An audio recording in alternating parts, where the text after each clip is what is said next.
12 verses. Adapted from the archaic translation by Mrs. Rhys Davids. Upalevana, daughter of a millionaire of Savathi, foremost of the Teris, who had Idi, ranked with Kema by the Buddha as preeminent of the bhikkhunis. She, too, was born, when Padamuttara was Buddha, at the city Hansavati, in a clansman's family. And, when grown up, she heard, with a great multitude, the master taught, and assigned a certain bhikkhuni the chief place among those who had magical powers. And she gave great gifts for 7 days to the Buddha and the order, and aspired to that same rank. Here a large amount of material is not provided by the translator. In this Buddha age, she was reborn at Savathi as the daughter of the millionaire. And because her skin was of the color of the heart of the blue lotus, they called her Upalevana.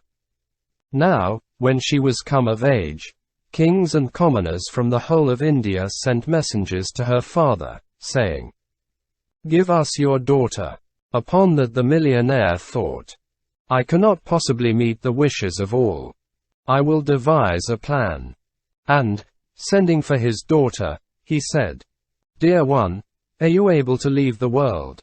To her, because she was in her final stage of life, his words were as if oil 100 times refined had anointed her head. Therefore she said, "Dear father, I will renounce the world." He, honoring her, brought her to the bhikkhunis' quarters, and let her be ordained. A little while afterwards it became her turn for office in the house of the fasting.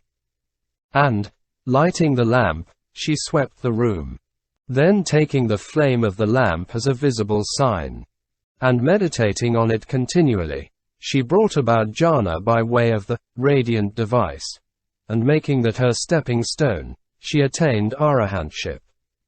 With its fruition, intuition and grasp of the Dharma were achieved, and she became especially skilled in the magical powers of transformation. And the master, seated in an assembly in the Jetavana grove, assigned her the foremost rank in the magical powers. She, pondering the bliss of jhana and of fruition, repeated one day certain verses.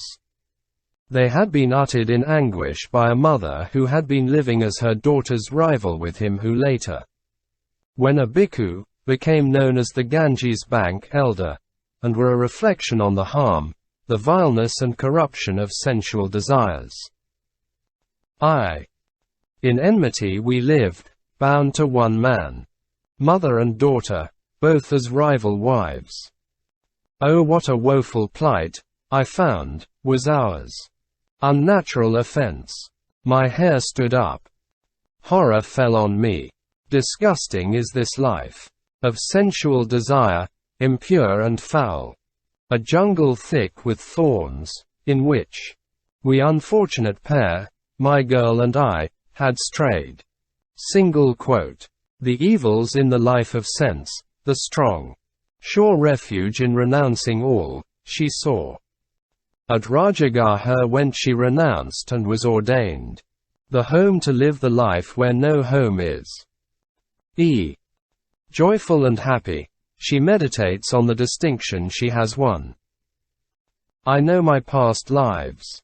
With the clarified divine eye celestial, of purity. I now know the minds of other people. I have the divine ear of purity. Powers supernormal have I made mine own, and removed the deadly worldly desires. These, the 6 higher knowledges, are mine. And so fulfilled is the discipline of the Buddha. She works a marvel before the Buddha with his consent, and records the same.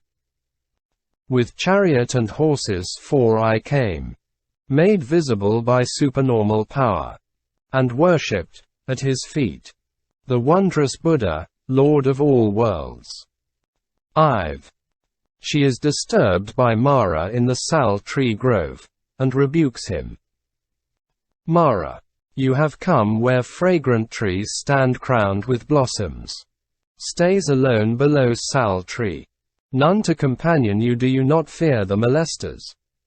She, were there 100,000 seducers, even such as you are, never would a hair of me stiffen or tremble. Mara, what can you do? Here though I stand, I can vanish and enter into your body. See, I can stand between your eyebrows, stand where you cannot see me. For all my mind is now fully self-controlled, and the magical powers are thoroughly learnt. Yes, the 6 higher knowledges are mine. And so fulfilled is the discipline of the Buddha. Like spears and javelins are the joys of sensual pleasures, that pierce and tear apart the mortal frames of us. These that you speak of as the joys of lustful life, these are of no worth to me. I dwell in celibacy. In every way I have removed the sensual pleasures, and the darkness of ignorance within is torn apart. Know this, O sinful one, hence. Hear, O destroyer, you shall not prevail. Note: 4 gathas ascribed to this famous Teri are, in the Therigatha, recorded without break. The commentary breaks them up into 4 episodes. In the first, a merchant's wife at Savathi, about to bear her first child in her husband's prolonged absence on business at Rajagaha, is turned out by his mother, who disbelieves the wife's fidelity. She seeking her husband, and delivered of a son at a wayside bungalow, another merchant carries off the babe in her absence, and adopts it. A robber chief finds the distracted mother, and she bears him a daughter. This child she accidentally injures, and flees from the chief's wrath. Years after, a youth weds both mother and daughter, ignorant of the relationship. The mother discovers the scar on her daughter's head, and identifies her rival as her own child. Chapter 12. 16 verses. Adapted from the archaic translation by Mrs. Rhys Davids. Punna or Punika, daughter of a slave in the household of Anatha Pindika, millionaire of Savathi, and freed by him. She, too, having made her resolve under former Buddhas, and accumulating good karma of age-enduring efficacy in many rebirths, was, when Vipassi was Buddha, reborn in a clansman's family. Come to years of discretion. Because of the promise that was in her, she became anxious about the prospect of rebirth, and, going to the Bhikkhunis, heard the Dharma, believed, and entered the order of nuns. Perfect in virtue, and learning the 3 Pitakas, she became very learned in the Dharma, and a teacher of it. The same destiny befell her under the 5 succeeding Buddhas Sikhi, Vesabhu, Kakasanda, Kanagamana, and Kassapa. But because of her tendency to pride, she was unable to root out the defilements. So it came to pass, through the karma of her pride, that, in this Buddha era, she was reborn to a domestic slave at Savathi, in the household of Anatha Pindika, the millionaire. She became a stream entrant after hearing the discourse of the lion's roar of Buddha. Afterwards, when she had caused the Brahman to become favorable to Buddha's teaching, and so won her master's esteem that he made her a freed woman, she obtained his consent to enter the order. And, practicing insight meditation, she in no long time won arahantship, together with thorough grasp of the Dharma in true form and in meaning. Looking back at her attainment, she uttered these verses in blissfulness. Drawer of water, once I went down to the stream. Even in winter, went in fear of punishment. Harassed by fear of blame from mistresses. Opening parenthesis. She sees a Brahmin, priest taking bath for religious purification. She, what, Brahmin, you fear that ever thus? You go down into the river. Why, with shivering limbs suffer bitter cold? Single quote. He, well you know, Lady Punika, why ask? one who by righteous karma thus removes effect of evil karma, who in youth, or in old age, created ill deeds. From that karma, one is released. She, no, now, who, ignorant to the ignorant, has told you this, that by doing this, from evil karma one can avail to freedom. Why then the fishes and the tortoises, the frogs, the water snakes, the crocodiles, and all that haunt the water will go straight to heaven? Yes, all who evil karma work. Butchers of sheep and swine, hunters of game, thieves, murderers, so they but splash themselves with water, are from evil karma free. And if these streams could bear away what earlier of evil you have caused, they would bear away your merit too, leaving you stripped and bare. That, treading which, you, Brahman, come ever to bathe and shiver here, that, even that, leave you undone, and save your skin from frost. Men who in error's ways had gone aside, you lead now into the Aryan path. Lady, my bathing dress give I to you. She, keep you your dress. Dresses seek I none. If suffering you fear, if you like it not, do you know open, nor know hidden wrong? But if you shall do evil, or have done, then is there no escape for you from suffering, even though you see it come, and flee away. If you fear suffering, if suffering delight you not, go you and seek the Buddha and the Dharma, and order for your refuge. Learn from them to keep the moral precepts. Thus shall you find good. Lo, to the Buddha I for refuge go, and to the Dharma and order. I will learn of them to take upon myself and keep the moral precepts. So shall I indeed find good. Once but a son of Brahmins born was I. Today I stand as a true Brahman. The nobler threefold wisdom have I won. Won the true Veda knowledge, cleansed by the spiritual bath of the inner stream. For the Brahman, he was established in the refuges and the moral precepts, when later he had heard the Master preach the Dharma, became a believer and entered the order.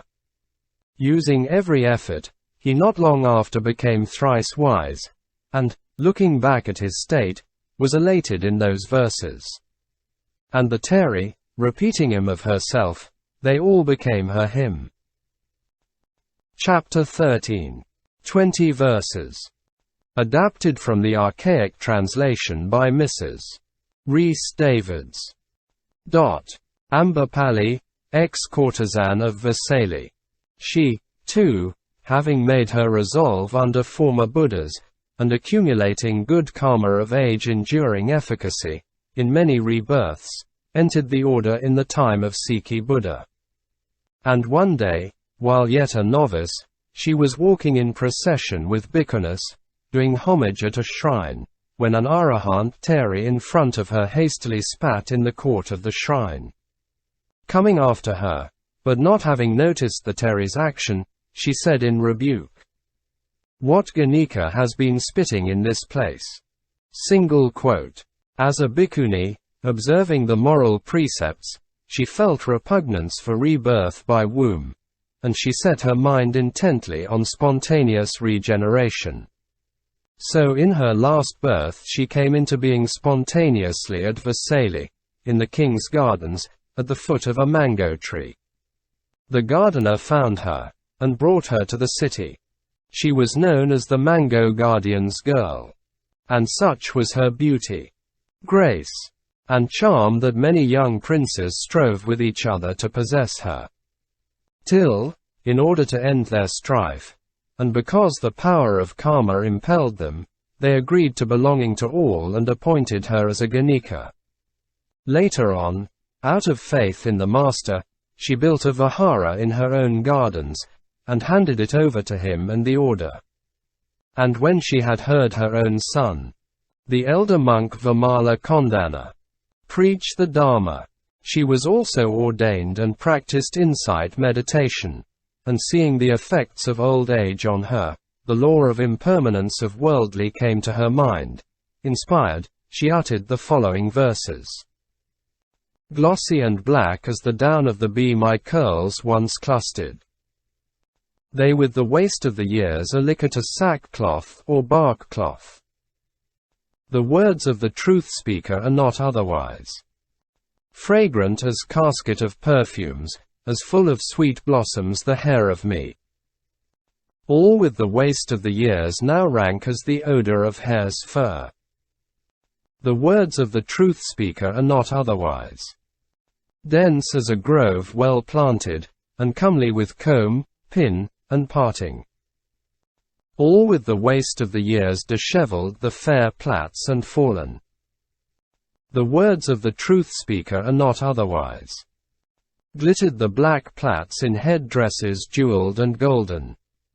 All with the waste of the years broken, and tresses of hair are now gone bare. The words of the truth speaker are not otherwise. Created as by sculptor's craft the brows of me shone, finely penciled. They with the waste of the years are seamed with wrinkles, overhanging. The words of the truth speaker are not otherwise. Flashing and brilliant as jewels, dark blue and long-lidded the eyes of me. They with the waste of the years spoilt utterly, radiant no longer. The words of the truth speaker are not otherwise. Dainty and smooth the curve of the nostrils even as in children. Now with the waste of the years seared, the nose is and shriveled. The words of the truth speaker are not otherwise. Lovely the lines of my ears as the delicate work of the goldsmith. They with the waste of the years are seamed with wrinkles and pendant. The words of the truth speaker are not otherwise. Gleamed as I smiled my teeth like the opening buds of the plantain. They with the waste of the years are broken and yellow as barley. The words of the truth speaker are not otherwise. Sweet was my voice as the bell of the cuckoo through woodlands flying. Now with the waste of the years, the voice is now broken and halting. The words of the truth speaker are not otherwise. Softly glistened before as mother of pearl, the throat of me.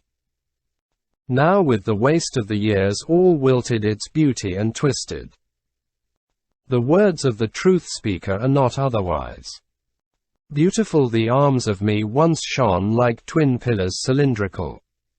They with the waste of the years hang feeble as withering branches. The words of the truth speaker are not otherwise. Beautiful before were my soft hands with shining golden rings and bangles. They with the waste of the years are like knotted roots. The words of the truth speaker are not otherwise. Full and lovely in contour rose before the small breasts of me. They with the waste of the years droop shrunken as skins without water. The words of the truth speaker are not otherwise. Earlier my body shone like a shield of gold well polished. Now with the waste of the years all covered with network of wrinkles. The words of the truth speaker are not otherwise. Like to the coils of a snake, the full beauty was of the thighs of me. They with the waste of the years are even as stems of the bamboo. The words of the truth speaker are not otherwise. Beautiful to see were my ankles before, decorated with gold bangles. They with the waste of the years are shrunken as faggots of sesamum. The words of the truth speaker are not otherwise. Soft and lovely before as though filled out with down were the feet of me. They with the waste of the years are cracked open and now with wrinkles. The words of the truth speaker are not otherwise. Such has this body been. Now age-weary and weak and unsightly. Home of many ills. Old house from where the mortar is dropping. The words of the truth speaker are not otherwise. And seeing that the Theri, by the visible signs of impermanence in her own person, discerned impermanence in all phenomena of the three planes, and bearing that in mind, came to know about the truth of suffering and of no soul, she, gaining clarity in the insight meditation, progressed in the path and attained arahantship. Adapted from the archaic translation by Mrs. Rhys Davids. Rohini, daughter of a Brahmin of Vesali. She, too, having made her resolve under former Buddhas, and accumulating good karma of age-enduring efficacy in many rebirths, was born, 91 eons ago, in the time of Vipassi Buddha, in a clansman's family. One day she saw the Bagua seeking alms in the city of Bantamati, and filling his bowl with sweet cakes, she worshipped low at his feet in joy and gladness. And when, after many rebirths in heaven and on earth in consequence of that act, she had accumulated the conditions requisite for enlightenment, she was, in this Buddha era, reborn at Vesali, in the house of a very prosperous Brahmin, and named Rohini. Come to years of discretion, she went, while the master was staying at Vesali, to the Vihara, and heard the doctrine. She became a stream entrant, and teaching her parents the doctrine, and they accepting it, she gained their leave to enter the order. Practicing the insight meditation, she not long after attained arahantship, together with thorough grasp of the Dharma in form and meaning. And looking back at a discussion she had had with her father, while she had yet only entered the stream, she uttered the substance of it as verses of elation. Rohini's father.